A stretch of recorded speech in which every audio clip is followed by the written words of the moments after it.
Alright, since the fishing is poor, I think I'll do a little casting thing here. I can use later. Or I can use immediately. Alright, so when you're fishing a lake with your flies, I like to adopt a very, very simple approach. There's a whole lot of lake here, and there's just no way of knowing where all the structure is and what depth there are unless you want to use electronics. Now, I don't like to use electronics. You know, one of the main attractions for fly fishing for me is taking more credit for the fish, using more of my brain, which isn't working particularly well today, to catch fish. So here's my basic philosophy, is to sit in the weeds, sit in the shallow water and cast to the deep, or, you know, chug along the edge of a weed line and cast to the deep water, or get out from the shallow water and cast to the weeds, right? So what I'm doing now that's not working particularly well is I'm basically casting to shore and then letting it sit, and then I'm, you know, doing this right now where the little line retrieve string, sometimes called the figure eight, I call it the line twist, and it really does twist up your line.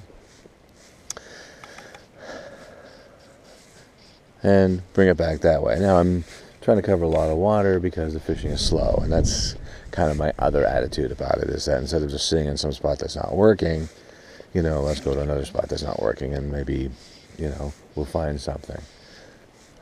Or maybe we'll just get exercise. Alright, so that would be one technique. One technique I do not do is troll. You know, because quite honestly, if you fly cannot get down that deep. If you're moving, even with a, you know, outside of a full sink line with a weighted fly, it's not going to get that deep, and you're basically going to be chugging over the fish, and they're going to be scarred by that big boat going over top of them, and then they might not be interested in seeing your little fly. So I like to cast to the right or left of me. All right, and my sort of favorite technique for covering water is to cast to the right or left of me. In this case, I'm casting to shore, so to the left of me, and bring it on in. Now, one thing you can do to save yourself a whole lot of overhead casting is use some single-handed spay techniques. So first of all, here I am, I'm bringing it back in, and I'm going to cast to the shore where the shallow water is. I'm going to let out a little line here and let it sit, and I'm going to chug back a bit.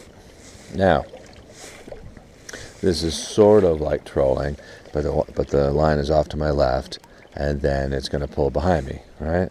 And eventually when it's directly behind me, it's basically useless at that point, and I'm going to bring it in. But rather than bring it all in, I'm going to do a snake roll, or whatever you want to call it. I call it a snake roll, and then cast back that way, okay?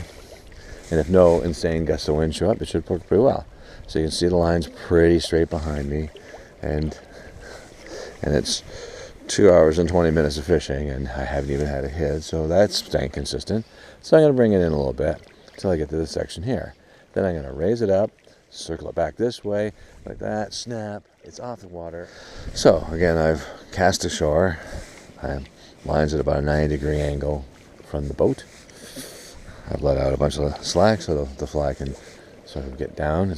There's not a weighted line, not a weighted fly. And I seem to have a fish on it for some reason. Like I say, that can work sometimes.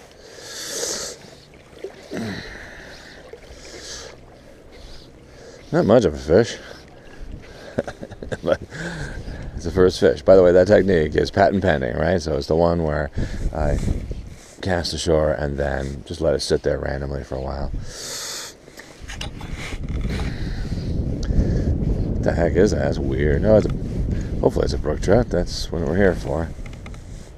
Not fighting very hard though, so it's probably indicative of the weather, I guess, or they're slowing down.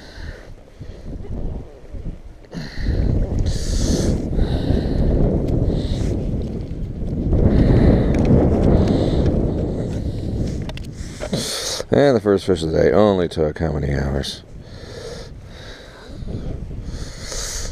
Actually, considering how skinny this thing, I think it's a splake. A little confusing. I don't know. I think it's a splake. It's kind of skinny to be a brook trout that long.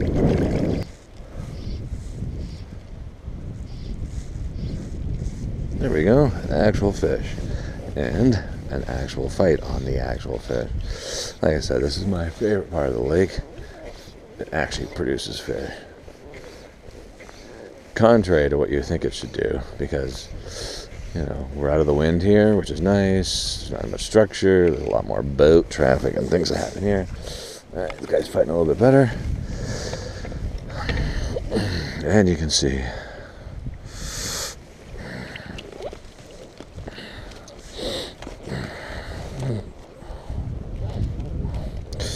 a little bit more fight to it, but like the lake trout counterpart,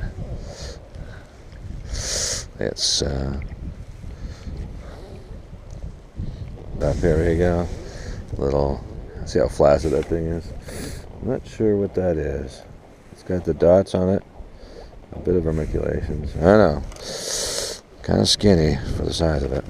Yeah, the problem, of course, is IDing them. You know, splake have, you know, lake trout have those vermiculations on the back, and so do brook trout.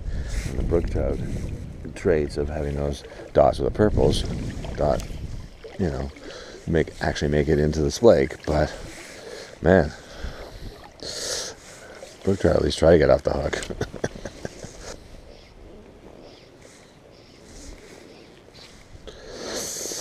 That actually hit that fish, but it's tiny.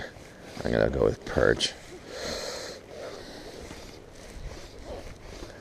It's tiny and it hit hard. What do we got here? Not a perch. A little brook trout. But I think it just got stalked. It's had paw markings on it still.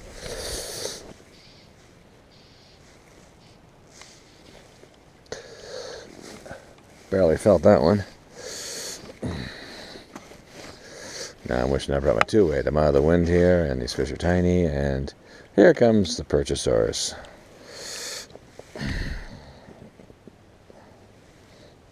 There you go.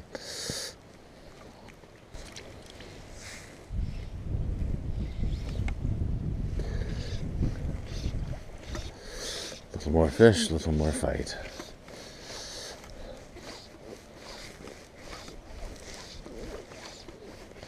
Now this is a brook trout. You can feel the fight in it.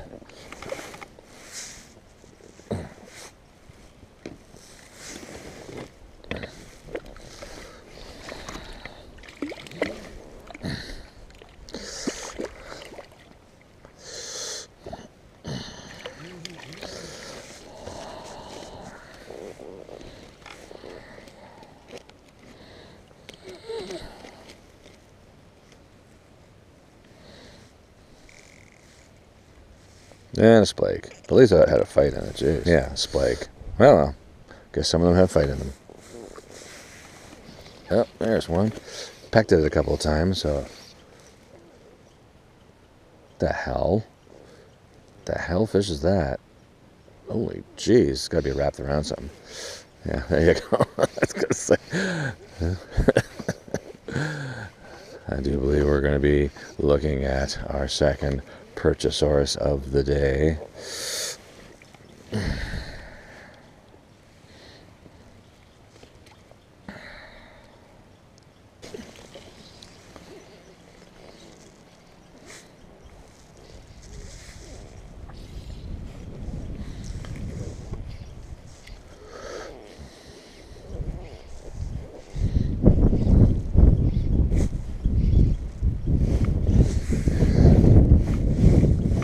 Something out from that trout hotel over there. I wonder if it's a perch.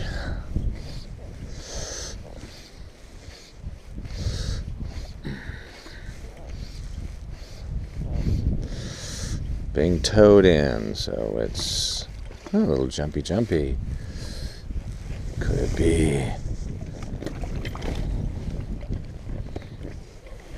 an actual? No.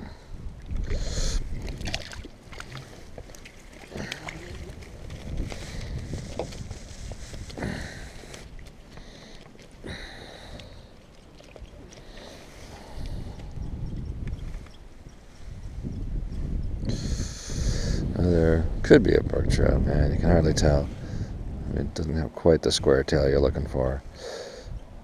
Who knows? Felt a little bit better than some of the other ones, so.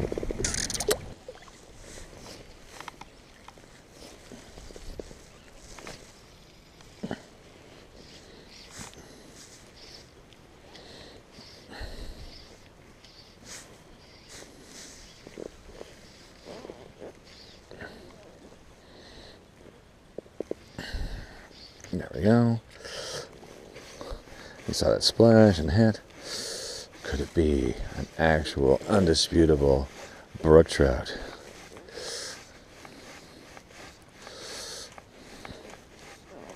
It's a little long and skinny.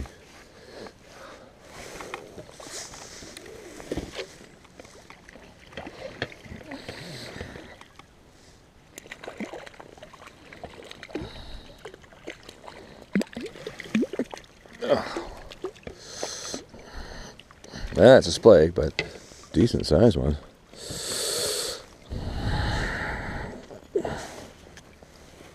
What is that thing? For in here, there's a decent size. What do we got here? It is